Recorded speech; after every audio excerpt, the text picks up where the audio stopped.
I'll go full Obama on these bitches. She's cursing Ferrari. Lewis, midfield, Milton. Sorry. I'm going to find out where they live and kicking the shit out of Marge. Well, that was anticlimactic. I had such high hopes for Hungary. I had even higher hopes for Charles Leclerc. He slapped down an absolutely storming lap to get to pole in qualifying. It was brilliant. The onboard had the sense that it was a really quick lap. You don't normally see that. There was tearing at the edge of the screen. It was so, everything was going by so quickly. Sort of had the same look as when I used to play Burnout on the PS2. Talk about a great game. But Burnout, like, everything was going all the time. It was just ridiculous. Just ridiculous amounts of screen tearing and a massive sense of speed. And that was what that pole lap was like. You look at a proper pole lap and they don't feel that quick. It's the old thing about slow is smooth and smooth is fast. Charles's lap was like Burnout, and an average Lewis or Max pole lap was kind of like Forza. Very slick, very level. And your average Stroll, Lawson or Colapinto lap doesn't really feel like Forza or Burnout. It's more Simpsons hit and run. Actually, let's just take a minute to appreciate the Simpsons hit and run. Just never mind the F1. The Simpsons hit and run, you think about a game that prepubescent me spent more time playing. I could have become an F1 driver in the amount of time that I spent playing that game. If I'd have been karting in the rain in the Midlands, rather than sitting on my living room floor, eating crisps, getting fat and kicking the shit out of Marge. Great game. Anyway, my last video did better than normal, which was very nice, and thank you for all of that. I think a lot of people enjoyed my P1 podcast criticism. Obviously, I won't be doing that every week, but I tell you something, if he keeps doing this shit, I'm going to find out where they live, and I'm going to drone strike the shit out of them. Good kill, good kill. I'll go full Obama on these bitches. You have been warned. Bring him to justice. So Charles slapped down a monster lap in the style of the old PS2 game, Burnout. And Lewis was back in the garage kicking the shit out of Roscoe like it was Marge. You little... Lewis is in full depression mode and is trailing around in the midfield in full Lewis midfield Milton spec. Lewis actually said Ferrari need to get a new driver. He was literally nowhere the entire race. But Charles started the race strong, executing a nice little bit of strategy, covering off Piastri. Nice work, Ferrari. All is good. Then McLaren call Piastri in, and Charles dives in to cover him off, and Piastri stays out. Shit. It was all going so well, but it gets worse. Something goes wrong with the underside of the car. He clipped a curb a bit wonky and fucked up the floor, and he ends up losing 2 seconds a lap. And any Ferrari-based hope that I had fell back into its usual spot in a well of despair. Places the lotion in the basket. Please. And why did this happen to Charles after a decent result last week? She's back. She's back.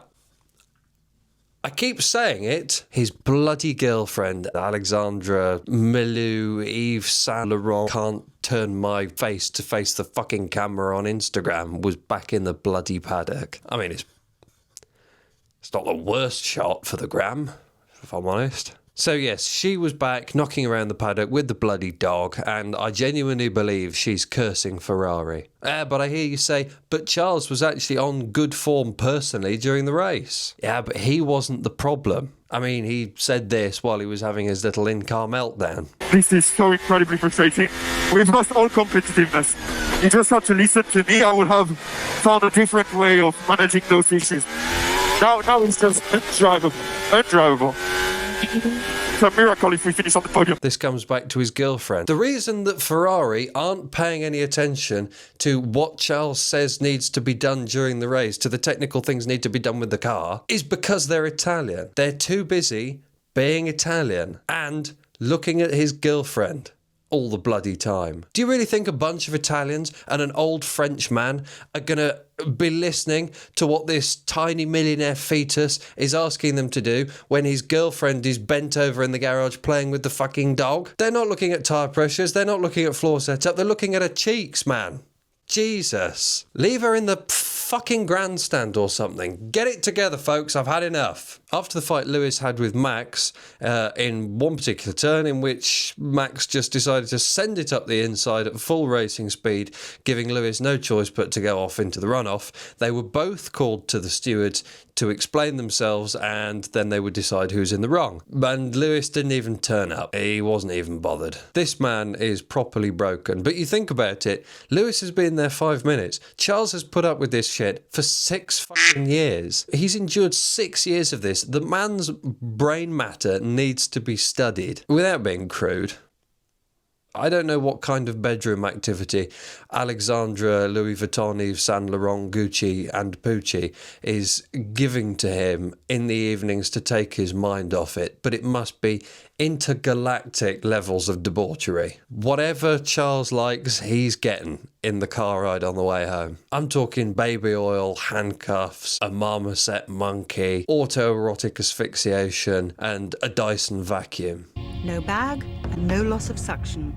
This man must be being drained dry every evening. Oh, sorry, that's grim. And then put to bed with industrial levels of horse tranquilizer that they probably think he's fucking dead. He probably needs to be woken up in the morning with a defibrillator. After a race like that, it really does make me miss the lunatics. Could you imagine if halfway through the race, a sergeant or a Latifi shagged it into the fucking barrier, brought out the safety car, bunching everyone back up again, giving them the opportunity to dive in for a new set of tyres and shake the racing holder up again? It would have been so much better. It would have been a half-decent race, even if it had come out with the exact same result. Jesus, we can't even rely on Stroll or Bortoletto or Colapinto or Lawson to shag it into the barriers like they were doing at the start of the bloody season and shaking the order up. We need a Latifi. We need a Logan Sargent. We need a Nikita Mazepin. We need to go back and we need to bring Pastor Maldonado back into the scene. Fuck yeah, let's bring them all back. The main thing that I enjoyed about Pastor Maldonado was David Coulthard trying to say his name. Pastor Maldonado. No, that's not right. I need to do the chin.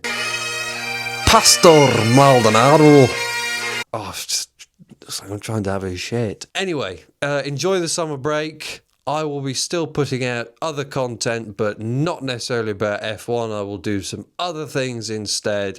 So like and subscribe and do all the YouTubey things and hit the bell because everybody doesn't get told that my videos come out because I say the C word too often and YouTube hates me. And join the Patreon as well. There's lots of good stuff coming out on that. And yeah, many good things. So bye. The main thing that I liked about Pastor Maldonado was trying to... Oh, fuck off! You talentless cunt. I'll make that deal. How about you, you bitch? You make that deal? I make that deal.